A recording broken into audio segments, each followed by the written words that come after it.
আমন্ত্রণ বিরতিহীন সংবাদ রাত ৯টায় বাংলাদেশে। আপনাদের সঙ্গে আছে আমি সুমনা সিং এবং আমি অনিমেষ কর। শুরুতেই জানিয়ে দেব শিরোনাম।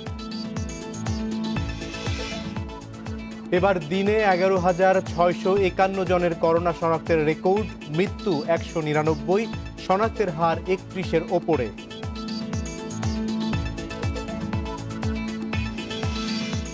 ঢাকা সড়কে বেড়েছে গাড়ি, অযথা চলাফেরা, গ্রেপ্তার ১,০৭৭, জরিমানা ৩৭ লাখ টাকার বেশি।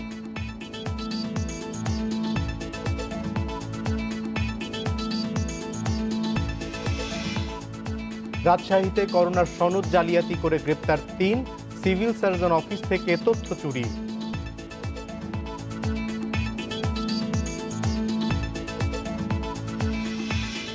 প্রধানমন্ত্রীর গৃহহীনদের ঘর দেওয়ার প্রকল্পে অনিয়ম, জড়িতদের বিরুদ্ধে ব্যবস্থা বললেন কাদের।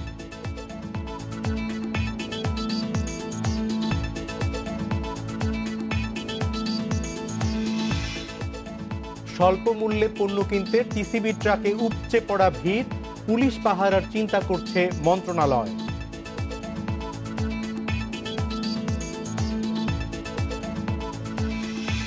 শুনছিলেন শিরোনাম, এবার জানাবো বিস্তারিত। একদিনে দেশে সর্বোচ্চ করোনা রোগী শনাক্তের পাশাপাশি দ্বিতীয় সর্বোচ্চ মৃত্যুর খবর দিল স্বাস্থ্য অধিদপ্তর। ২৪ ঘন্টায় সংক্রমণ ধরা পড়েছে ১১,৬৫১ জনের শরীরে, মৃত্যু হয়েছে ১৯৯ জনের। গেল এক সপ্তাহে রোগী শনাক্তের হার বেড়েছে ৭% বেশি। দেশের ৬০৫টি ল্যাবে বুধবার সকাল থেকে বৃহস্পতিবার সকাল পর্যন্ত ২৪ ঘন্টায় নমুনা পরীক্ষা হয়েছে ৩৬,৮৫০ জনের। এর মধ্যে এযাবৎকালে সর্বোচ্চ ১১,৬৫১ জন করোনা রোগী শনাক্ত হয়েছে। এ নিয়ে দেশে মোট করোনা রোগী ৯,৮৯,২১৯ জন। পরীক্ষা বিবেচনায় শনাক্তের হার ৩১.৬২। এক সপ্তাহ আগেও এই হার ছিল ২৪%। একদিনে দ্বিতীয় সর্বোচ্চ মৃত্যুর রেকর্ডও হয়েছে এই ২৪ ঘন্টায়। প্রাণ হারিয়েছেন ১৯৯ জন। সবচেয়ে বেশি মৃত্যু ঢাকা বিভাগে ৬৫ আর খুলনায় ৫৫ জন। এর মধ্যে পুরুষ ১৩৩ এবং নারী ৬৬ জন। এই নিয়ে দেশে করোনায় মোট প্রাণহানি হল ১৫,৭৯২ জনের। স্বাস্থ্য অধিদপ্তর জানায়, করোনার এই ভয়াবহ পরিস্থিতি মোকাবিলায় প্রয়োজনে ফিল্ড হাসপাতাল তৈরি করা হবে। বিদ্যমান যে হাসপাতালগুলো আছে যেখানে করোনা রোগীদের চিকিৎসা দেওয়া হচ্ছে, সেই হাসপাতালগুলোতে আমরা শয্যা সংখ্যা কিভাবে বাড়ানো যায়, জনবলকে কিভাবে নতুন করে পুনর্বন্টন করা যায়, আমরা সেই বিষয়টির দিকে মনোযোগ দিয়েছি। এর পাশাপাশি সম্ভাব্য ফিল্ড হসপিটাল করা যায় কিনা এবং করলে সেখানে আমাদের কি কি করণীয় আছে সেই বিষয়গুলো নিয়েও আমরা যাচাই বাছাই করছি। যখন প্রয়োজন হবে আমরা নিশ্চয়ই প্রয়োজন হলে ফিল্ড হসপিটাল আমরা করব। এদিকে একদিনে সুস্থ হয়েছেন ৫,৮৪৪ জন করোনা রোগী। এ নিয়ে মোট সুস্থ হলেন ৮,৫৬,৩৪৬ জন।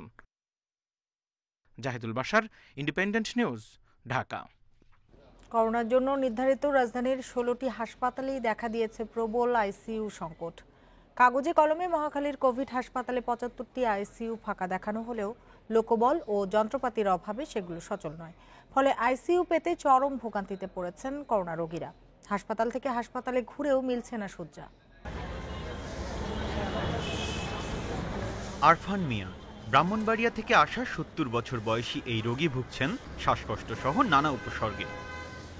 দুটি হাসপাতাল ঘুরে মহাখালীর কোভিড হাসপাতালে গেলে স্বজনদের জানানো হয় ফাঁকা নেই আইসিইউ। অক্সিজেন মাস্ক মুখে নিয়ে হাসপাতালের সামনে ঘণ্টাখানেক অপেক্ষার পরও চিকিৎসকের পরামর্শটুকুও জোটেনি ভাগ্যে। গিরলে পাওয়ার পরে ওই জায়গার মধ্যে আইসি নাই, না তারপর আমাদের এটা একটা ঠিকানা দিছে, ওই জায়গার মধ্যে খালি পাইবেন যান, মানে আয়া শুনি এই জায়গার ভিতরে পাই খালি নেবে, মানে আমরা কই যাবো কি করবো কোনো বুঝতেছি না। পরে সাংবাদিকরা কর্তৃপক্ষকে বিষয়টি জানালে হাসপাতালে ঠাঁই হয় আরফান মিয়ার। পেশেন্টদেরকে আমরা নিয়ে নিই এবং জ্যান বেরিয়ে তো মারাও যাচ্ছে যতক্ষণ পর্যন্ত সে আইসিইউ না পাচ্ছে। তা আমরাও সেই একই পদ্ধতিতে আমাদেরও যেতে হবে, আমরা সেই প্রস্তুতি নিয়ে রেখেছি।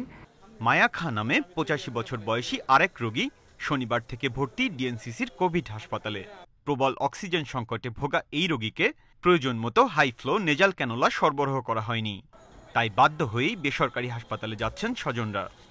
হাই ফ্লোর যে মেশিন, নেজাল ক্যানোলার যে মেশিনটা ওটা নাই, তো এই জন্য এখন বাধ্য হয়ে অন্য জায়গায় নিতে হচ্ছে। আর পেশেন্টের স্যাচুরেশন কল করতেছে।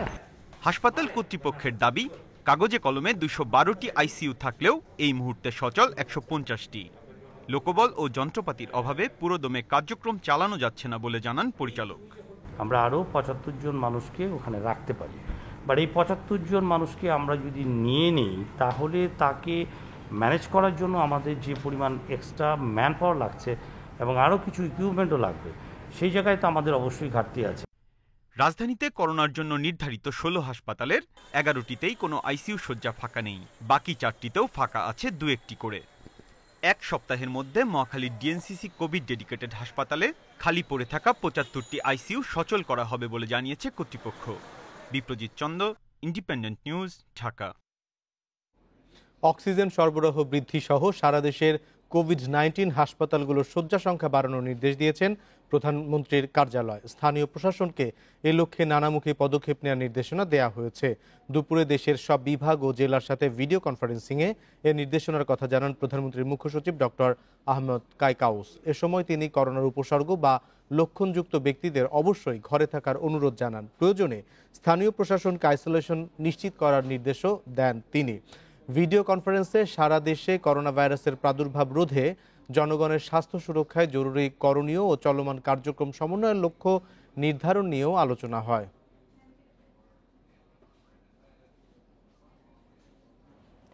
দরিদ্র জনগোষ্ঠীর জন্য অর্থ ও খাদ্যের ব্যবস্থা না করে লকডাউন চাপিয়ে দেয়া মানবাধিকার লঙ্ঘনের শামিল বলে অভিযোগ করেন বিএনপি মহাসচিব মির্জা ফখরুল ইসলাম আলমগীর।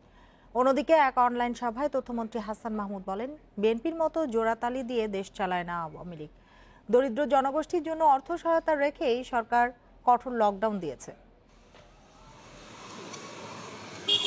মির্জা ফখরুল ইসলাম দাবি করেন, করোনা চিকিৎসায় দেশের হাসপাতালে বেড, অক্সিজেন, ওষুধ সহ বিভিন্ন সংকট চরম আকারে দেখা দিচ্ছে। এতে চরম অমানবিক পরিবেশ তৈরি হয়েছে। দরিদ্র জনগোষ্ঠীর জন্য অর্থ সহায়তা রেখেই সরকার কঠোর লকডাউন দিয়েছে বলেন তথ্যমন্ত্রী। টিকা ক্রয়ের জন্য অন্য কোনো প্রকল্পের বরাদ্দ কমানোর প্রয়োজন নেই বলেও মন্তব্য করেন তিনি। বিএনপি আসলে নিজেরা তো দেশ পরিচালনায় ব্যর্থ ছিলেন, সেজন্য তারা এদিক থেকে কাট করে ওদিক থেকে জোড়াতালি দিয়ে দেশ চালিয়েছেন। তাদের সেই জোড়াতালি দিয়ে আমাদের দেশ চালাতে হবে না। মাননীয় প্রধানমন্ত্রী সফলভাবে দেশ পরিচালনা করছেন, কোনো জায়গা থেকে কার্টেল করে কোনো কিছু করতে হবে না। বর্তমানে মজুদ থাকা টিকার পরিমাণ প্রয়োজনের তুলনায় অপ্রতুল বলেও মন্তব্য করেন মির্জা ফখরুল। লকডাউন সফল করতে দরিদ্র জনগোষ্ঠীর পরিবার প্রতি 5,000 টাকা ও খাদ্য সহায়তা নিশ্চিতের দাবি জানান তিনি। নগদ আর্থিক সহায়তা বা খাদ্যের ব্যবস্থা না করে লকডাউনে মানুষকে ঘরে বন্দী থাকতে বাধ্য করার মধ্য দিয়ে বৈশ্বিক করোনা মহামারীর সাথে এদেশের মানুষের ঘাড়ে অব্যবস্থাপনাজনিত মহামারী চাপিয়ে দিয়েছে বর্তমান ফ্যাসিস্ট আওয়ামী লীগ সরকার। এ সময় দেশে করোনার টিকার মজুদ নিয়ে পাল্টাপাল্টি বক্তব্য দেন তারা। Ijazur Rahman, independent news, Dhaka. চট্টগ্রামে করোনা আক্রান্ত এক নারীর মরদেহ হাসপাতালে ফেলে গেছে পরিবারের লোকজন। বুধবার রাতে চট্টগ্রাম মেডিকেল কলেজ হাসপাতালে মারা যান আসমা আক্তার নামের ওই নারী। মৃত্যুর খবর শুনে মোবাইল ফোন বন্ধ করে দেন তার স্বামী ও বিশ্ববিদ্যালয় পড়ুয়া সন্তান। পরে মরদেহ দাফন করে স্বেচ্ছাসেবী সংগঠন কোয়ান্টাম ফাউন্ডেশন। 6 জুলাই করোনা আক্রান্ত আসমা আক্তারকে চট্টগ্রাম মেডিকেল কলেজ হাসপাতালে ভর্তি করিয়েছিলেন স্বামী মোজাম্মেল হক ও বিশ্ববিদ্যালয় পড়ুয়া ছেলে। বুধবার মধ্যরাতে তার মৃত্যু হলে পরিবারকে খবর দেয় হাসপাতাল কর্তৃপক্ষ, কিন্তু খবর পেয়ে আর সাড়া দেয়নি কেউ। মোবাইল ফোন বন্ধ করে উধাও হয়ে যান স্বজনেরা। এই অবস্থায় বৃহস্পতিবার বিকেল পর্যন্ত হাসপাতালেই পড়েছিল 38 বছর বয়সী আসমা আক্তারের মরদেহ। তখন জানতে পারছে এটা করোনা পজিটিভ, তখন ওরা রাত্রে 6 তারিখে রাত্রে ওরা রুগীটা ফেলে চলে যায়। হাসপাতাল ওই ওয়ার্ড কর্তৃপক্ষ আমাদেরকে জানায়। স্বজনেরা ফেলে গেলেও দাফনের কাজে এগিয়ে আসে স্বেচ্ছাসেবী সংগঠন কোয়ান্টাম ফাউন্ডেশন। স্রষ্টার সন্তুষ্টির জন্য সেই ধর্মের রীতি মেনে সেই লাশটাকে আমরা গোসল করানোর চেষ্টা করি পরম মমতায়। অর্থাৎ জীবিত একটা মানুষের যেমন অধিকার রয়েছে সম্মান পাওয়ার, মৃতেরও কিন্তু অধিকার রয়েছে সম্মানজনক শেষ বিদায়ের। নগরীর আগ্রাবাদের মৌলভীপাড়ায় আসমা আক্তারের ভাড়া বাসায় খোঁজ নিতে গেলে তালাবদ্ধ অবস্থায় পায় পুলিশ। Iftekhar Faisal, Independent News, Chattogram. লকডাউনে রাজধানীর সড়ক ছিল ব্যক্তিগত গাড়ির দখলে, কমতি ছিল না রিকশা মোটরসাইকেলের, বেড়েছে অকারণ ঘোরাফেরাও। বিধিনিষেধ অমান্য করায় 1077 জনকে গ্রেপ্তার করেছে পুলিশ। 318 ব্যক্তি ও প্রতিষ্ঠানকে করা হয়েছে 16 লাখ টাকা জরিমানা। পাশাপাশি 937টি গাড়িকে জরিমানা করা হয়েছে 21,53,500 টাকা।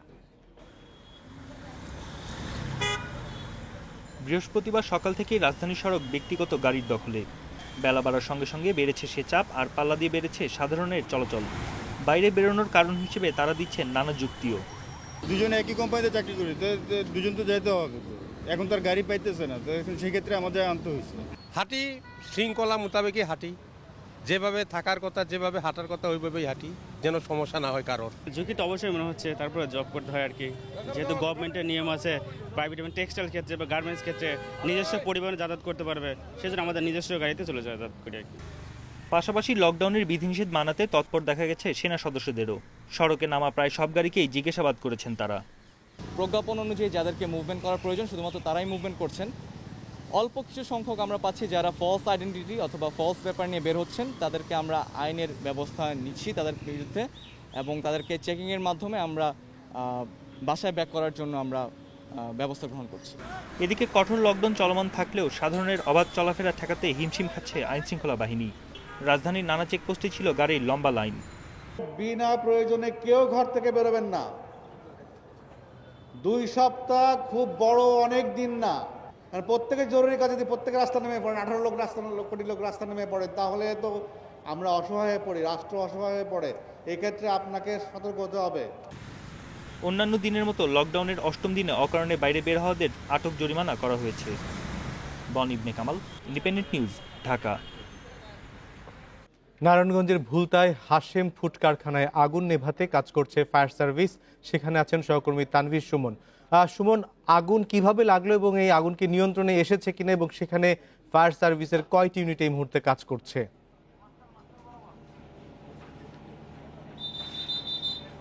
আগুন কিভাবে লাগলো এই বিষয়টা কিন্তু এখন পর্যন্ত শনাক্ত করতে পারেনি, কিংবা ধারণার জায়গা থেকেও ফায়ার সার্ভিস আমাদের তেমন কিছু বলেনি।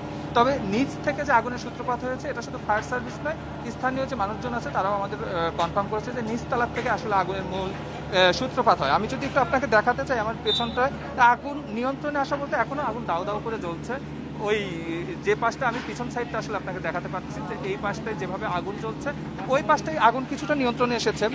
আমি যদি 4 পাশ হিসাব করি, 2 পাশে আগুন অনেকটা নিয়ন্ত্রণে এসেছে, কিন্তু পেছন সাইডটা আগুন এখনো দাউ দাউ করে জ্বলছে, এবং ফায়ার সার্ভিসের 11টি ইউনিট কিন্তু এখন কাজ করছে। আমরা আসার পরে যতটুকু দেখতে পেরেছি যে কিছু মানুষকে কিন্তু তারা ছাদ থেকে উদ্ধার করেছে ফায়ার সার্ভিস, কিন্তু এখানে যারা কাজ করতো তাদের কাছ থেকে আমরা যতটুকু শুনতে পেরেছি যে তারা কিন্তু বলছেন যে এই 6 তলায় ফ্যাক্টরিটিতে কিন্তু কম করে হলেও 250 করে প্রতিটা ফ্লোরের লোক ছিল, সেই হিসাবে 1000-এর উপরে কিন্তু এখানে লোক ছিল, যার ভিতরে অনেককেই ফায়ার সার্ভিস উদ্ধার করেছে, এমনটা ফায়ার সার্ভিস দাবি করেছে। এবং কিছু মানুষ দুর্ভাগ্যজনকভাবে ভয়ে কিন্তু ছাদ থেকে 3 তলা থেকে 4 তলা থেকে লাফ দিয়েছে, এবং তারা খুব গুরুতর আহত হয়ে কিন্তু হসপিটালে ভর্তি আছে।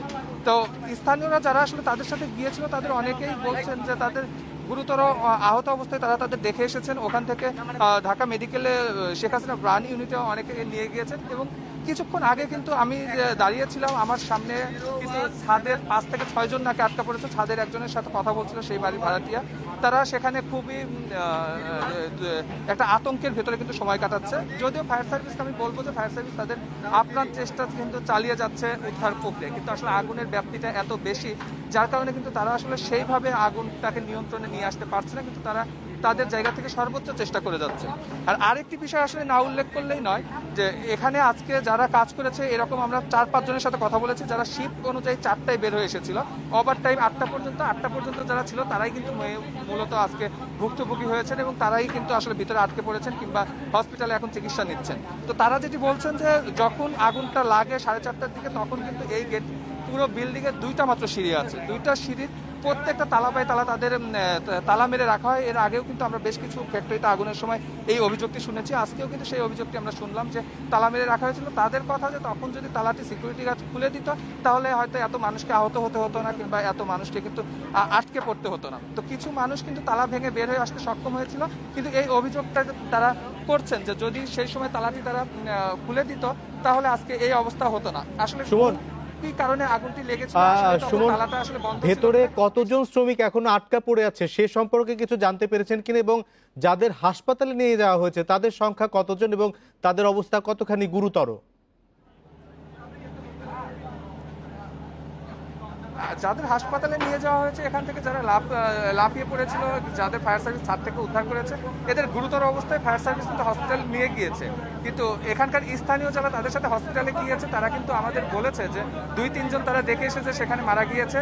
তো সেই জায়গা থেকে আসলে আমরা এখন পর্যন্ত ফায়ার সার্ভিস যেহেতু আমাদের কনফার্ম করেনি কিংবা হসপিটাল কর্তৃপক্ষ আমাদের কনফার্ম করেনি কতজন মানুষ আসলে মারা গিয়েছে, তো সেই জায়গা থেকে আমরা এখন পর্যন্ত মৃত্যুর কথাটা বলতে পারছি না। তবে এখনো ভিতরে যে বেশ কিছু মানুষ আটকে আছে এটা আমরা বলতে পারি, কিন্তু সংখ্যাটি এখনই আমি নির্ধারিত করে বলতে পারছি না।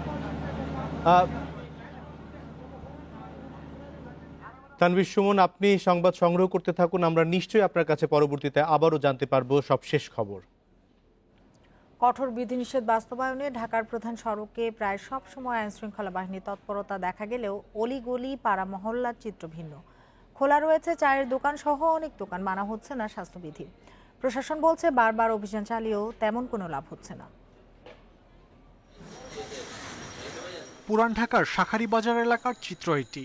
স্বাভাবিক সময়ের মতোই চলছে প্রায় সব কার্যক্রম। শুধু পুরান ঢাকা নয়, রাজধানীর অনেক এলাকাতেই দেখা গেছে এমন চিত্র। কঠোর বিধিনিষেধ উপেক্ষা করে অনেকে আবার মাস্ক ছাড়াই ঘুরছেন অলিগলিতে। কঠোর বিধিনিষেধ বাস্তবায়নে র্যাব, পুলিশ, সেনাবাহিনীর পাশাপাশি পাড়া মহল্লাতেও পরিচালিত হয় ভ্রাম্যমাণ আদালত। আটকেছে রিক্সার ভিতরে গরমে লেগে মাস্কটা একটু খুইলা বসছিলাম ভাই, ব্রিজের ডালটা বাতাসটা লেগে ভাই, এটার লেগে আটকেছে ভাই। মানে এই সবাই খুঁজছি, মানে এই কানে ঘা হয়ে গেছে। আমরা তো রোজ আনি রোজ খাই, যার কারণে আমরা ফেটের দায়ে বের হতে হচ্ছে। বিধিনিষেধ অমান্য করে স্বাস্থ্যবিধি না মেনেই চলছে বেচা কেনা। যদি দোকানপাট খোলা না থাকতো তাহলে খাওয়া হতো না, এটা বাসায় থাকতাম।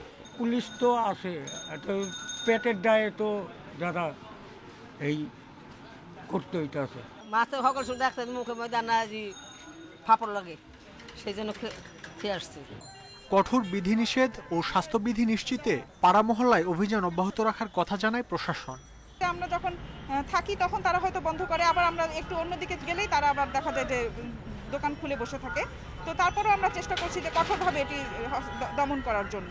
পাড়া মহল্লায় স্বাস্থ্যবিধি নিশ্চিতে নিজ উদ্যোগে সচেতনতার কোনো বিকল্প নেই বলেও মনে করে প্রশাসন। মাহমুদ শরীফ, ইন্ডিপেন্ডেন্ট নিউজ, ঢাকা।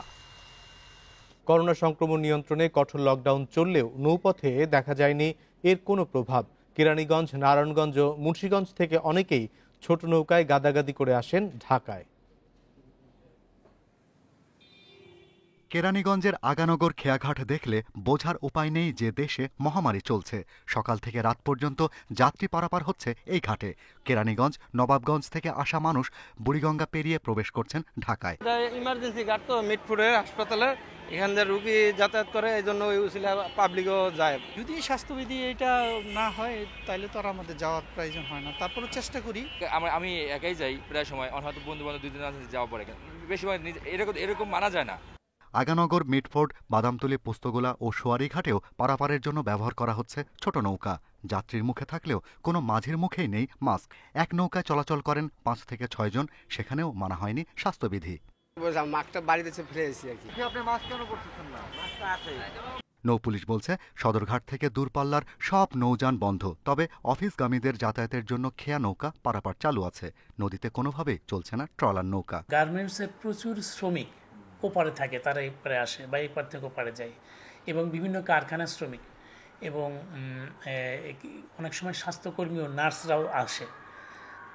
এবং সবচেয়ে বড় কথা এই যে যেহেতু রিক্সা অনুমোদন দেওয়া আছে, একটা মানুষ যদি দুপুরে একটা হোটেলে গিয়ে কিছু খাবার খেলো না ওখানে বসে, কিন্তু কিনে নিয়ে যাওয়ার তার রয়েছে, অনুমোদন রয়েছে। তো এই রিক্সার মতো আমরা এই শুধু খেয়া নৌকাগুলোকে আমরা ওই জন্য চলাচল করতে দিচ্ছি। নৌপরিবহন বন্ধ থাকায় কেরানীগঞ্জ সহ আশেপাশের এলাকাবাসী বাবুবাজার ও পোস্তগোলা সেতু পার হন পায়ে হেঁটে, রিক্সা ও ভ্যানে করে। অথচ সেখানে পুলিশের চেকপোস্ট থাকলেও যত্রতত্র চলাফেরা করছে নগরবাসী। Shahriar Anirban, independent news, Dhaka. বিদেশগামীদের করোনা সনদ নিয়ে প্রতারণার অভিযোগে রাজশাহী বক্ষব্যাধি ক্লিনিকের অফিস সহকারী তারেক আহসান সহ 3 জনকে গ্রেপ্তার করেছে মহানগর গোয়েন্দা পুলিশ। চক্রটি এ পর্যন্ত 1.5 শতাধিক বিদেশগামীর সঙ্গে প্রতারণা করেছে বলে অভিযোগ আছে। জড়িত সবার বিরুদ্ধে ব্যবস্থা নেওয়ার কথা জানিয়েছেন সিভিল সার্জন। রাজশাহীতে সিভিল সার্জন কার্যালয়ের অধীনে বক্ষব্যাধি ক্লিনিকে বিদেশগামীদের করোনার নমুনা পরীক্ষা করা হয়। সেখানে পরীক্ষার সনদ নিয়ে প্রতারণার মাধ্যমে একটি চক্র বিদেশগামীদের কাছ থেকে অর্থ হাতিয়ে নিচ্ছে এমন খবরে অভিযান চালায় গোয়েন্দা পুলিশ। গ্রেপ্তার করা হয় ক্লিনিকটির অফিস সহকারী তারেক আহসান সহ 3 জনকে। তারা অনেকের কাছ থেকে টাকা হাতিয়ে নিচ্ছে, এদেরকে আমরা গ্রেপ্তার করতে সক্ষম হই। এর বাইরে আরো 2 জন পলাতক আছে, আমরা আশা করি অভিযান চলছে, আমরা ওই 2 জনকেও খুব দ্রুত সময়ে গ্রেপ্তার করতে পারবো। পুলিশ জানায় সিভিল সার্জনের অফিস থেকে বিদেশগামীদের করোনা পরীক্ষার তথ্য সংগ্রহ করত তারা। এরপর যাদের ফল নেগেটিভ আসতো তাদের কল করে পজিটিভ জানানো হতো। 3 থেকে 15,000 টাকা নিয়ে সিভিল সার্জন অফিস থেকে মূল নেগেটিভ সনদ সংগ্রহ করে দেয়া হতো বিদেশগামীদের। এই চক্রটা তাদের মোবাইল নাম্বারে ফোন দিয়ে বলে যে আপনার রিপোর্ট পজিটিভ আসছে, আমাদের সাথে যোগাযোগ হলে আমরা নেগেটিভ দেব। এইভাবে তারা প্রতারণা করে এবং যেহেতু তাদের হাতে সময় কম থাকে। সিভিল সার্জন জানান চক্রের সঙ্গে জড়িতদের বিরুদ্ধে প্রশাসনিক ব্যবস্থা নেওয়ার প্রক্রিয়া শুরু হয়েছে।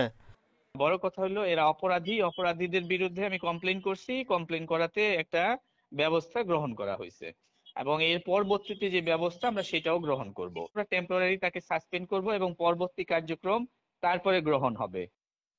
চক্রের আরো 2 সদস্যকে গ্রেপ্তারের চেষ্টা চলছে বলে জানিয়েছে গোয়েন্দা পুলিশ। Independent news desk. প্রধানমন্ত্রীর উপহারের হতদরিদ্রদের মাথা গোঁজার ব্যবস্থা হলেও প্রকল্প বাস্তবায়ন কর্মকর্তাদের গাফিলতি আর অনিয়মে তা এখন বিস্ফোরা হয়ে দাঁড়িয়েছে। বেশ কিছু এলাকায় এসব ঘর নির্মাণের পর ভেঙে পড়া এবং পলেস্তারা খসে পড়েছে। কোথাও কোথাও নিচু জমিতে ঘর নির্মাণ করায় হালকা বৃষ্টিতে পানিবন্দী হয়ে পড়েছেন সুবিধাভোগীরা। বগুড়ার শেরপুরে কটুয়া খালের পাড়ে নির্মাণ করা হয় 22টি ঘর। এর মধ্যে সামান্য বৃষ্টিতে মাটি ধসে বেশ কয়েকটি ঘর ভেঙে পড়েছে। শাহজাহানপুরে নিচু জমিতে ঘর নির্মাণ করায় বৃষ্টি হলেই ভোগান্তিতে পড়েন বসবাসকারীরা। বন্যায় ভয়াবহ পরিস্থিতির আশঙ্কা তাদের। প্লাস্টারটা খুব খারাপই করছে, এর মধ্যে কোনো মশলা দেয়নি, বালুই সংখ্যাই বেশি। আর বালু এখন হোস্টাইলে বালু ঝরঝর করে পড়ে। বাথরুমগুলো হাত দিয়ে প্লাস্টার করছে, গাঁথনিও করে নেই, এমন কাজ করে গেছে। এক রাতের বৃষ্টি কোনোদিন বন্যা হয়, ওই ঘরে 3 ঘরের মধ্যে পানি উঠছিল আর বাড়িগুলো টুবু টুবু হচ্ছিল। রান্না করার জায়গায় যে বৃষ্টি নামছে, রান্না করার অসুবিধা হতেছে, আর না রান্না তো বাচ্চা কাচ্চা না খেয়ে থাকে। এছাড়া মেঝে দেবে যাওয়া পলেস্তরা খসে পড়ার ঘটনা তো রয়েছেই। জেলা প্রশাসক জানিয়েছেন ভুল জায়গা নির্বাচনে এমন অবস্থা হয়েছে। পরিকল্পনার মধ্যে স্থানগুলো নির্বাচনের ক্ষেত্রে নিশ্চয়ই ত্রুটিপূর্ণ ছিল, আর না হলে তো আর এরকম অবস্থা হতো না। আমরা ব্যবস্থা নিচ্ছি, আমরা সেখানে আবার এটাকে পুনরায় মেরামত করে এটাকে বাসযোগ্য করার জন্য আমরা চেষ্টা করছি। খাগড়াছড়ির মহালছড়িতে 75টি ঘর পেতে গৃহহীন প্রতি পরিবারকে গুনতে হয়েছে 30,000 টাকা করে। স্থানীয় জনপ্রতিনিধিরা এসব অর্থ হাতিয়ে নিয়েছেন বলে অভিযোগ ভুক্তভোগীদের। তারপরও সেগুলোতে বসবাস কঠিন হয়ে পড়েছে। 30,000 টাকা ইউনিয়ন পরিষদের মাধ্যমে দিতে হয়। টাকা না দিলে মানে ঘর দিতে আসি না, কেউ কেউ মানে 50,000 টাকা দিতে আসি, কেউ কেউ 30,000 টাকা দিতে আসি। 29 বস্তা দেয় পুরা ঘর করে আলাছে, 29 বস্তা বিল্ডিং হয়। বরগুনার তালতলিতে নির্মিত 110টি ঘরের বেশিরভাগে ভেঙে পড়েছে নির্মাণের 1 মাসের মধ্যেই। প্রকল্প বাস্তবায়ন কর্মকর্তা ও স্থানীয় ইউপি চেয়ারম্যানের অনিয়মের অভিযোগ করেছেন স্থানীয়রা। Abu Noman, independent news desk.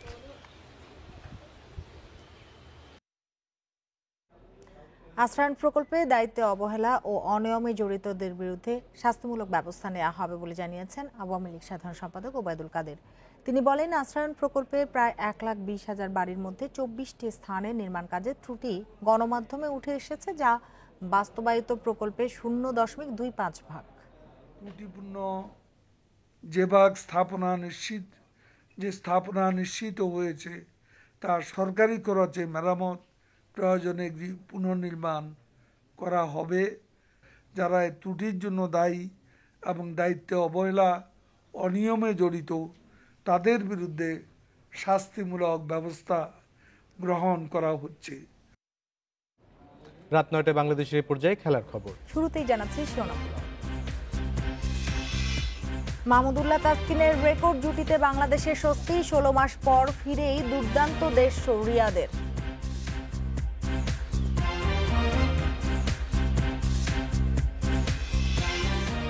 ক্রীড়াঙ্গনের মনোযোগের কেন্দ্রে আর্জেন্টিনা ব্রাজিল ফাইনাল, লড়াইয়ের মাঝে অন্যরকম লড়াই দুই মহাতারকা মেসি নেইমারে। মাহমুদুল্লাহ রিয়াদ ও তাসকিন আহমেদের অনবদ্য ব্যাটিংয়ে হারারে টেস্টে লড়াইয়ে ফিরেছে বাংলাদেশ। মাহমুদুল্লাহর ক্যারিয়ার সেরা ইনিংস আর তাসকিনের প্রথম 50-তে প্রথম ইনিংসে 468 রান জড়ো করে বাংলাদেশ। জবাবে 1 উইকেটে 114 রান দিয়ে দিন শেষ করে জিম্বাবুয়ে। 41 করা মিল্টন সুম্বাকে ফেরান সাকিব দিন শেষে স্বাগতিকেরা পিছিয়ে 354 রানে। এর আগে 8 উইকেটে 294 রান নিয়ে দিন শুরু করে বাংলাদেশ। দারুণ ব্যাটিংয়ে ম্যাচে বাংলাদেশকে ফেরায় রিয়াদ তাসকিন জুটি। প্রায় 1.5 বছর পর টেস্টে ফিরে সেঞ্চুরি তুলে নেন মাহমুদুল্লাহ। অন্য প্রান্তে তাসকিন করেন ক্যারিয়ারের প্রথম হাফ সেঞ্চুরি। নবম উইকেটে দেশের পক্ষে সর্বোচ্চ 191 রানের জুটি গড়েন দুজন। তাসকিন 75 রানে আউট হলেও 150 রানে অপরাজিত থাকেন মাহমুদুল্লাহ রিয়াদ।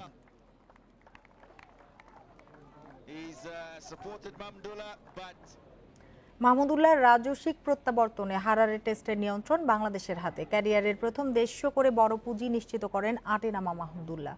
তাসকিনের সাথে তার রেকর্ড 191 রানের জুটি এখন নবম উইকেটে দেশের পক্ষে সর্বোচ্চ। তাসকিন ব্যাটিং করতে জানেন, জানা ছিল না অনেকের। হারারে টেস্টে সুযোগ বুঝে দেখিয়ে দিলেন নাচের মুদ্রা। ব্যাটিং ব্যাকরণ আর ললিত কলায় দক্ষতার পর হারারেতে দেখালেন নতুন রূপ। যে তাসকিন চোখে চোখ রেখে জবাব দিতে জানেন। নতুন বলে 10-এ নামা তাসকিনের এমন প্রতিরোধ টাইগার টপ অর্ডারকে তো অস্বস্তিতে ফেলে দেওয়ার কথা। হারারে টেস্টের দ্বিতীয় দিন এত কিছু করলেন তাসকিন, তারপরও সম্ভব হয়নি মাহমুদুল্লাহর ওপর থেকে আলো কেড়ে নেয়া।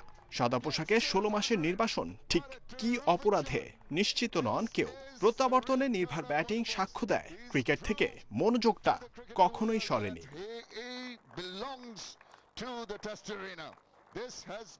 ঠিক যেসব কারণে নির্বাচকদের রিয়াদ স্মরণ। হারারেতে পূরণ করলেন সব শর্ত। 132 রানে 6 উইকেট হারানোর পর বের করে এনেছেন স্বাগতিকদের প্রায় পকেটে ঢুকে পড়া ম্যাচকে।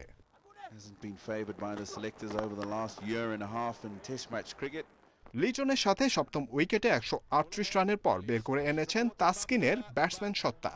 নবম উইকেটে দেশের পক্ষে সর্বোচ্চ 191 রানের জুটি। অন্য প্রান্তে রিয়াদের উপস্থিতির কারণেই হয়তো তাসকিনের এমন অসামান্য হয়ে ওঠা। হতাশায় রক্তচক্ষু দেখিয়েছে রোডেশিয়ান পেসাররা, চেষ্টা করেছে উত্তক্ত করার। সবকিছুর বিপরীতে উইকেটে শান্ত নির্ভার স্মার্ট মাহমুদুল্লাহ রিয়াদ ইবাদতকে সাথে নিয়ে তুলে নিয়েছেন ক্যারিয়ারের প্রথম 150। মনের ওপর ব্যাটসম্যানের যখন এমন নিয়ন্ত্রণ, তখন প্রতিপক্ষ পেসারদের সামর্থ্য কি বাইরে থেকে আঁচড় বসায়। জহিরুল ইসলাম, ইন্ডিপেন্ডেন্ট নিউজ। মারাকানার সুপার ক্লাসিকোতে দুই বন্ধু মেসি নেইমারের লড়াই। বন্ধু নেইমারের ইচ্ছে পূরণ হয়েছে। কোপা আমেরিকার ফাইনালে মেসিকে পেয়েছেন প্রতিপক্ষ হিসেবে। এক সময়ের সতীর্থরা এবার জাতীয় দলের জার্সিতে লড়বেন শিরোপার লড়াই। আর্জেন্টিনা ব্রাজিলের প্রাণভোমরা মেসি নেইমার শিরোপা জিততে মরিয়া দলের হয়ে।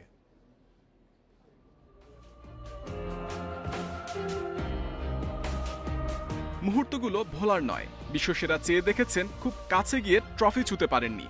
নিজে কেঁদেছেন, কাঁদিয়েছেন কোটি ভক্তকে। একজন মেসি নিজের শোকেস অ্যাওয়ার্ডে ভরিয়ে দিলেও এক অপূর্ণতা যে তাকে তাড়িয়ে বেড়ায়। আকাশী নীল জার্সিতে যে এতদিনেও কোনো ট্রফি জিততেই পারেননি। নেইমার ওদিকে কিছুটা এগিয়ে। 2013 কনফেডারেশনস কাপ জিতেছেন আর শেষবার গ্যালারিতে বসে দেখেছেন কোপা জয়ের উৎসব। ইনজুরি তার কাছ থেকে কেড়েছে অনেক কিছু। তবে 2014 আর 18 দুই বিশ্বকাপের জ্বালা যে কখনোই মিটবে না নেইমারের। এ যাত্রায় কোপা আমেরিকা জিতে কিছুটা স্বস্তি, শান্তির খোঁজ তো মিলতেই পারে। মেসি নেইমার দুই বন্ধু মহাতারকা মুখোমুখি মারাকানায় প্রতিপক্ষ হয়ে। এই কোপায় দুজনই দলের সেরা পারফর্মার। মেসি অবশ্যই ঢের এগিয়ে। আর্জেন্টিনার 11 গোলের 9টায় সম্পৃক্ত থেকে ম্যাচ সেরা হয়েছেন 4 বার। বিপরীতে ব্রাজিলের 9 গোলের 5টিতে নেইমারের অবদান, সেরা খেলোয়াড় হয়েছেন একবার। ব্রাজিলের বিপক্ষে বরাবরই উজ্জ্বল মেসি। 76 গোলের ক্যারিয়ারে 5টি করেছেন চিরপ্রতিদ্বন্দ্বীদের বিপক্ষে। আর নেইমারের ক্যারিয়ারের 68 গোলের মধ্যে আর্জেন্টিনার জালে করেছেন 3টি। জাতীয় দলের জার্সিতে 2 নাম্বার 10-এর সামগ্রিক লড়াইয়ে এগিয়ে মেসি। আর্জেন্টিনার হয়ে 149 ম্যাচে মেসির গোল 76 আর অ্যাসিস্ট 55। বিপরীতে নেইমারের 109 ম্যাচে 68 গোল আর অ্যাসিস্ট 46। বার্সায় দুজনের রসায়ন এখনো ভক্তদের হৃদয় ঝড় তোলে। পারফরমেন্সের বিচারে মেসি নেইমারের তুলনা হয় না। খেলার ধরন আচরণে পার্থক্য থাকলেও এক জায়গায় দুজনে সমান। দলের প্রাণভ্রমরা যে তারাই। Mohammad Nazim, independent news. এই ছিল খেলার খবরে। এবার অন্যান্য প্রসঙ্গ।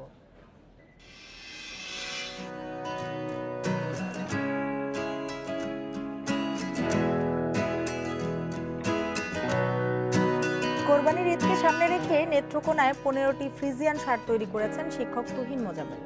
তার একটি 1250 কেজি যুবরাজ এর দাম থাকছেন 11 লাখ টাকা। আর ময়মনসিংহে 4 বছর ধরে কালো মানিককে লালন পালন করেছেন জাকির হোসেন। 38 মণ ওজনের এই গরুর দাম 30 লাখ টাকা চাইছেন তিনি।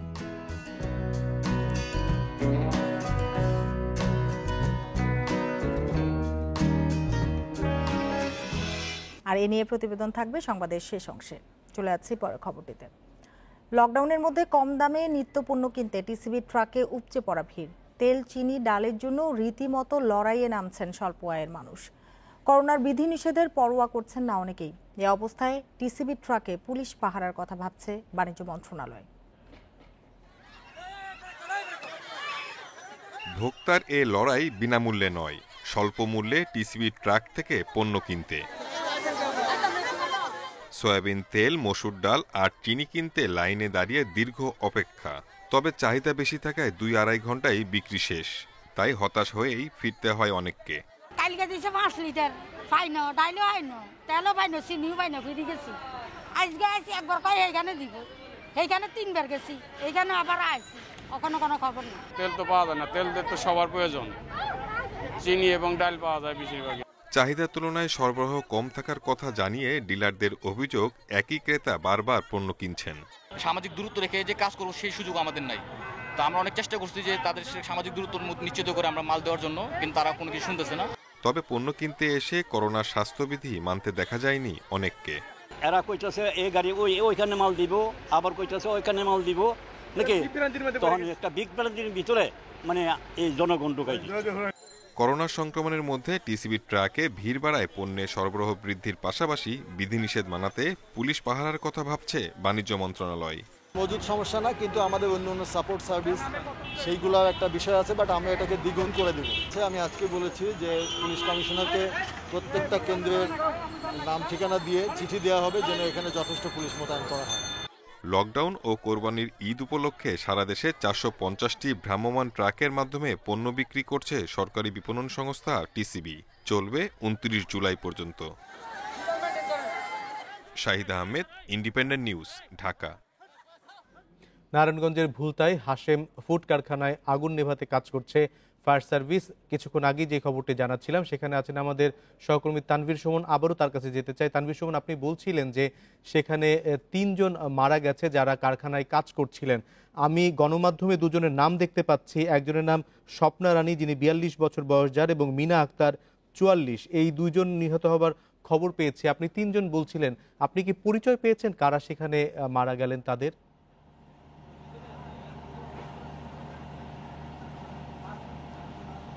না, এখন পর্যন্ত আসলে পরিচয়টি শনাক্ত করা যায়নি। তারা হসপিটালে আসলে যেহেতু পুড়ে প্রাণ হয়ে মারা গিয়েছে, তো চেহারাটি শনাক্ত করতেও কিছুটা সময় লাগবে। তবে আমরা কিন্তু এই ফ্যাক্টরিটির বাইরে আমরা অজস্র স্বজনকে দেখতে পাচ্ছি, তারপরে আমরা সহকর্মীদের দেখতে পাচ্ছি যারা একসাথে কাজ করেছিলেন, এমনকি যে 1 ঘন্টা আগেও একসাথে ছিলেন। কারণ অনেকে কিন্তু, আমি এর আগের সংবাদটাই বলছিলাম যে 4টার সময় বের হয়ে গিয়েছেন। 4টার সময় যারা বের হয়ে গিয়েছেন তারা কিন্তু অনেক ভাগ্যবান ছিল, কারণ তাদের এই যে আগুনের লেলিহান শিখা আপনি দেখছেন, যে আগুনটি কিন্তু আমি একটু আগে যতটুকু দেখাচ্ছিলাম তার চেয়ে কিন্তু এখন আরও ব্যাপকতা লাভ করেছে। কারণ যে 4 তলায় যেখানে আগুনটি ধরেছে, এখানকার স্থানীয় লোকজনের কাছ থেকে আমি যতটুকু জানতে পারি সেখানে কিন্তু নিচতলায় যেমন কার্টুন ছিল, যেখান থেকে আসলে আগুনের সূত্রপাত হয়েছিল, 4 তলায়ও আসলে গোডাউন হওয়ার কারণে অনেক কার্টুন সেখানে ছিল।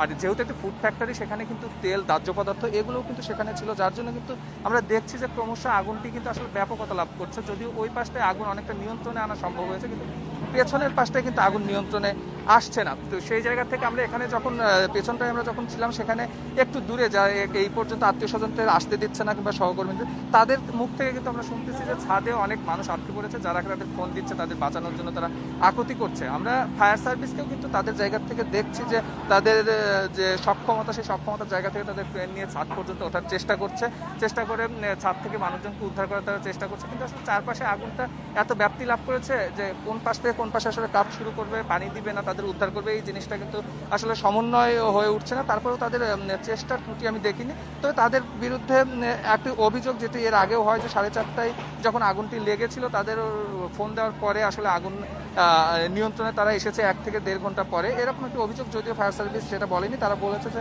5:15টায় যখন তারা আগুনের সংবাদটি পেয়েছে তারা আধা ঘন্টার ভিতরে এখানে এসেছে। প্রথমে 7টি ইউনিট নিয়ে তারা কাজ শুরু করেছিল, পরবর্তীতে আগুনের ব্যাপকতা যখন বাড়ে তখন কিন্তু ইউনিট 11টিতে এসে দাঁড়িয়েছে। তবে এটা নিশ্চিতভাবে বলা যায় যে, কারণ এখানকার চারপাশের মানুষজন, সহকর্মী, এই গার্মেন্টসে যারা কাজ করতো তাদের সাথে কথা বলে আমরা যতটুকু জানতে পেরেছি, নিশ্চিতভাবে বলা যায় এই ভেতরে এখনো অনেকেই আটকা পড়ে আছে এবং তাদের উদ্ধারে ফায়ার সার্ভিস থেকে শুরু করে যারা আছে তারা কিন্তু তাদের আপ্রাণ চেষ্টা চালিয়ে যাচ্ছে। তো বেশিরভাগ মানুষ কিন্তু বিষয় একটু জানি আপনার কাছ থেকে। আমরা দেখতে পাচ্ছি যে 2018 সালের 3রা মে এই ফ্যাক্টরিতে এর আগে আগুন লেগেছিল এবং তখন রাতে আগুন লেগেছিল এবং 9 ঘন্টা চেষ্টায় সে আগুন নিয়ন্ত্রণে আনে। রাতে আগুন লাগায় সেবার তেমন মানুষ মারা যায়নি, কিন্তু তাদের অনেক পণ্যের ক্ষয়ক্ষতি হয়েছিল। এই ভবনটি 6 বা 7 তলা, সেখানে কি ফায়ার এক্সিট কোনো ব্যবস্থা আছে কিনা, অর্থাৎ আগুন লাগলে বের হয়ে যাওয়ার রাস্তা আছে কিনা? আপনি বলছিলেন যে সিকিউরিটি গার্ড যারা সেখানে ভেতর আছেন তাদেরকে বের হতে দেননি, সিকিউরিটি গার্ড যেমন বের হতে দেননি, তাদের অগ্নি নির্বাপন ব্যবস্থা ছিল কিনা এই ভবনটিতে?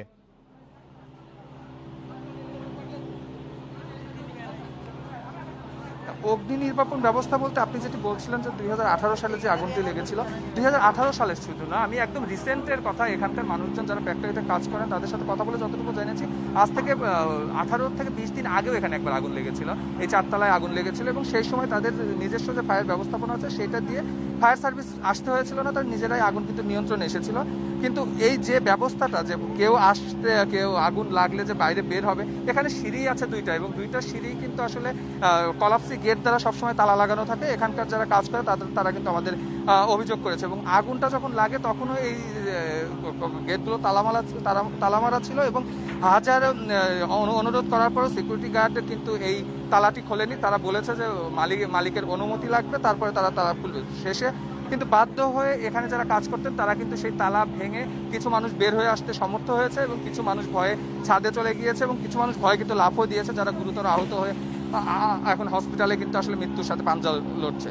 তো আসলে এই যে গার্মেন্টস ফ্যাক্টরিগুলোতে আগুন লাগলে তাদের অগ্নি নির্বাপন ব্যবস্থা আসলে কতটা শক্তিশালী, কিংবা এই কলাপসি গেট কিংবা ভেতর থেকে বাইরে বের হয়ে আসার জন্য তাদের কতগুলো, এই বিষয়গুলো কিন্তু বারবার সামনে চলে আসে। কিন্তু আসলে দিন শেষে কিন্তু যেভাবে ফ্যাক্টরি চলার কথা সেইভাবেই কিন্তু আসলে চলছে, এর কোনো কিন্তু আসলে উন্নতি হচ্ছে না। তো সব মিলিয়ে আসলে আগুনটা নিয়ন্ত্রণে আসার পর ফায়ার সার্ভিস থেকে শুরু করে যে তদন্ত কমিটি নিশ্চয়ই একটি গঠিত হবে, সেই তদন্ত কমিটি গঠন হলে আসলে আমরা বুঝতে পারবো যে এই আগুনের সূত্রপাত কেন আগুনটি লেগেছিল এবং ওই সময় যে অভিযোগগুলো শ্রমিকরা করছে যে কলাপসি গেট তালা ছিল, তারা বের হতে পারেনি, সেটার সত্যতা আসলে কতটুকু নিশ্চয়ই আমরা এর সবকিছু জানতে পারবো। জেলা প্রশাসনের কাউকে সেখানে দেখতে পাচ্ছেন কিনা, জেলা প্রশাসনের কেউ এসেছেন কিনা এই ভবনটিতে?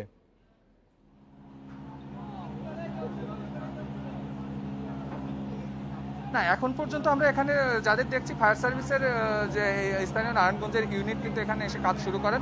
এরপর ঢাকা থেকে কিন্তু ফায়ার সার্ভিসের ঊর্ধ্বতন কিছু কর্মকর্তা কিছুক্ষণ আগে এসে ঘটনাস্থলে পৌঁছেছে। এর বাইরে কোনো বাহিনীর লোকজনকে আমরা এখন পর্যন্ত দেখতে পাইনি। তবে বাইরে ফ্যাক্টরির বাইরে, এটি একটি গ্রুপ ফ্যাক্টরি, বিশাল একটি ফ্যাক্টরি, সেই ফ্যাক্টরির বাইরে আমরা পুলিশের পহরা দেখেছি, এই পাশে পুলিশের পহরা এসেছে। এগুলো সবাই আসলে লোকাল থানার সদস্য, পুলিশরা তাদের ডিউটি পালন করছে লোকজন যেন ভিতরে না আসতে পারে।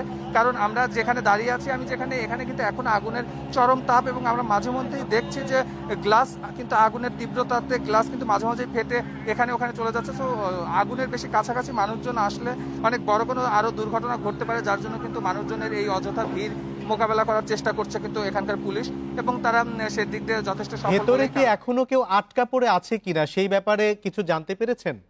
আপনি জানেন যে এই ধরনের একটি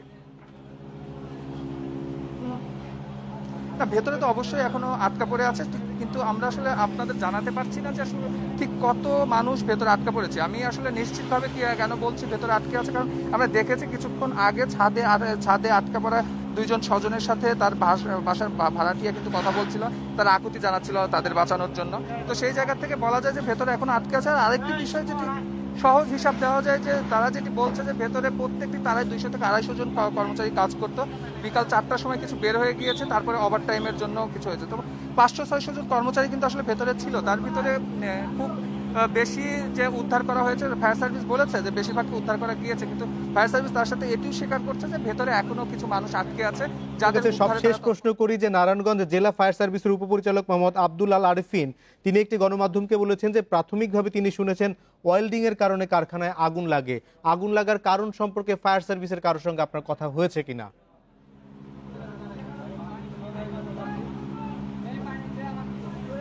না, আগুন লাগার কারণ সম্বন্ধে তারা যথারীতি আগুন যখন লাগার পরেই কিন্তু তারা শর্ট সার্কিটের একটি বিষয় সেটাই বলেছে, হয়তো নিচতলায় শর্ট সার্কিটের জায়গা থেকে আগুন লাগতে পারে, কিন্তু এটা একান্তই প্রাইমারি ধারণা। এখানে ফায়ার সার্ভিসের যে আছে বলছে যে আসলে এখন আমরা আগুন নিয়ন্ত্রণ নিয়ে ব্যস্ত আছি এবং আগুন লাগার কারণটা আমরা পরবর্তীতে আপনাদের জানিয়ে দিতে পারবো, কিন্তু নির্দিষ্ট করে সুনির্দিষ্টভাবে এখনই বলা যাচ্ছে না যে কেন আসলে আগুনটি লেগেছে কিংবা কি কারণে আগুনের সূত্রপাত। তানভীর, আপনিও সাবধানে থাকবেন এবং খবর রাখতে থাকুন, আমরা পরবর্তীতে আবারও আপনার সঙ্গে যোগাযোগ করব। রাজধানীতে মোবাইল ফোন চুরির বড় সিন্ডিকেটের নেতৃত্বে ভাবি হিসেবে পরিচিত নাসিমা আক্তার নামের এক নারী কিশোর যুবকদের জড়ো করে চুরির প্রশিক্ষণ দেন তিনি। ঢাকা ও গাজীপুরে সক্রিয় এই সিন্ডিকেটের শতাধিক সদস্য, যাদের প্রধান টার্গেট থাকে পাঞ্জাবির পকেট। এ চক্রের 2 সদস্যকে গ্রেপ্তারের পর এসব জানিয়েছে ডিবি।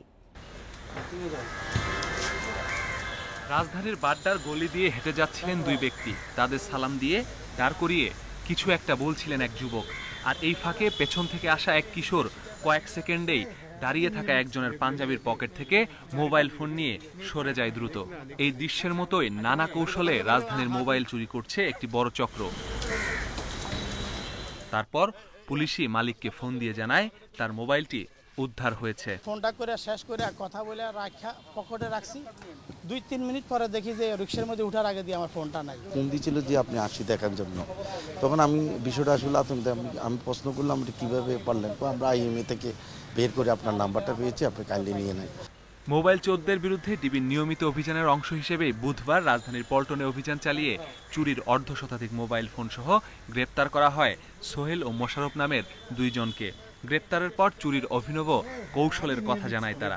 পাঞ্জাবি ওয়ালাদের কাছ থেকে তাদের পকেট বড় থাকে, নিত্য সুবিধা হয়, নিয়ে যে আমরা বিক্রি করি গুলিস্তান। রাজধানীর ভাটারা ও বাড্ডা এলাকায় চুরি করত সোহেল ও মোশাররফ। গোয়েন্দারা জানাচ্ছেন এ চক্রের মূল হোতা ভাবি হিসেবে পরিচিত এক নারী। পকেট মারার প্রশিক্ষণ দিয়ে এ পর্যন্ত শতাধিক কিশোর ও যুবককে মাঠে নামিয়েছেন তিনি। ঢাকা থেকে গাজীপুর পর্যন্ত সক্রিয় তারা। পাঞ্জাবি পরা লোকজনই তাদের প্রধান টার্গেট। আমরা হয়তো 2-3 জনকে ধরেছি, এদের চক্র প্রধান থাকতে পারে। এই প্রধান এদের নাম আমরা পেয়েছি, এদেরকে গ্রেপ্তার করবো আমরা। এই ঈদ কেন্দ্রিক বা গরুহাট কেন্দ্রিক যে এই চক্রগুলো যখন সক্রিয় হয়, আমরা এদের বিরুদ্ধে আবার অভিযান পরিচালনা করব। এ চক্রের সদস্যরা চুরি করা মোবাইল ফোন বিক্রি করত রাজধানীর 3টি মার্কেটে। এই কাজে জড়িত সেসব মার্কেটের ব্যবসায়ীদেরও ধরা হবে বলে জানিয়েছে DB. Masudur Rahman, independent news, Dhaka. কোরবানির ঈদকে সামনে রেখে প্রস্তুত নেত্রকোনার ফ্রিজিয়ান জাতের ষাঁড় যুবরাজ আর ময়মনসিংহের কালো মানিক। যুবরাজের দাম হাঁকা হচ্ছে 11 লাখ টাকা আর কালো মানিকের দাম 30 লাখ টাকা। তবে করোনা পরিস্থিতিতে কাঙ্ক্ষিত দাম পাওয়া নিয়ে শঙ্কায় খামারিরা। কোরবানির ঈদ সামনে রেখে কয়েক বছর ধরেই নেত্রকোনায় পশু মোটাতাজাকরণে ব্যস্ত খামারিরা। পূর্বধলা উপজেলার বানিয়াকান্দা গ্রামের শিক্ষক তুহিন মোজাম্মেল 4 বছর ধরে মোটাতাজা করছেন ফ্রিজিয়ান জাতের 15টি ষাঁড়। তার মধ্যে একটির নাম দিয়েছেন যুবরাজ। 1250 কেজি ওজনের যুবরাজের দাম বলছেন 11 লাখ টাকা। তবে করোনা পরিস্থিতিতে ন্যায্য দাম নিয়ে শঙ্কায় এ খামারি। সম্পূর্ণ প্রাকৃতিক পরিবেশে এটাকে আমরা লালন পালন করতেছি। আমাদের প্রথম একটা সার আমরা সেল করব ঈদুল আজহা 2021-এর জন্য। আমরা এটার দাম চাচ্ছি বর্তমানে 11 লক্ষ টাকা। আমরাও খুব টেনশনে আছি যে না আমাদের এই সারটাকে আদৌ আমরা বিক্রি করতে পারবো কিনা। পশু বিক্রি নিয়ে খামারিদের চিন্তিত না হতে পরামর্শ প্রাণী সম্পদ বিভাগের। তারা যাতে এই গরুগুলো বিক্রি করতে পারে সেই জন্য আমরা তাদের জন্য সবসময় যোগাযোগ রাখছি এবং করোনা পরিস্থিতিতে অনলাইনেও যাতে গরু বিক্রি করতে পারে সেই জন্য খামারিদের আমরা উদ্বুদ্ধ করছি। এদিকে ময়মনসিংহের ত্রিশালের ধানীখোলা ইউনিয়নে 38 মণ ওজনের ফ্রিজিয়ান জাতের ষাঁড় কালোমানিক 4 বছর ধরে লালন পালন করছেন জাকির হোসেন। প্রতিদিন গরুটির পেছনে 2000 টাকা করে খরচ হচ্ছে। ঈদ সামনে রেখে 30 লাখ টাকা দাম হাঁকা হলেও বিক্রি নিয়ে চিন্তিত জাকির। ন্যায্য মূল্য পাই এবার ইনশাল্লাহ গরুটি ছেড়ে দেবো, কারণ বড় গরু রাখাও রিস্ক, খুব যত্ন সহকারে এবং প্রাইভেট ডাক্তার প্রতি সপ্তাহে নিয়ে আসা চিকিৎসা করে এই করে ট্রিটমেন্টের রাখতে হয়। সেই জন্য গরুটি এবার খুব আশা করতেছি খুব ভালো একটা দাম পাবো এবং সেই দামের অনুযায়ী ইনশাল্লাহ 30 লক্ষ টাকা চাইতেছি। এবার অনলাইনে পশু বিক্রির ব্যবস্থা করা হয়েছে বলে জানিয়েছে জেলা প্রাণী সম্পদ বিভাগ। সেই সঙ্গে ভারতীয় গরু আসার সুযোগ না থাকায় পশুর ন্যায্য দাম নিশ্চিত হবে বলেও আশ্বাস তার। Abu Noman, independent news desk. এই ছিল বিরতিহীন রাত 9টায় বাংলাদেশে আজকের আয়োজন। ইন্ডিপেন্ডেন্ট টেলিভিশনের সব খবর আরো বিস্তারিত জানতে চোখ রাখুন ফেসবুক, ইউটিউব এবং টুইটারে। ধন্যবাদ সবাইকে এতক্ষণ সাথে থাকার জন্য।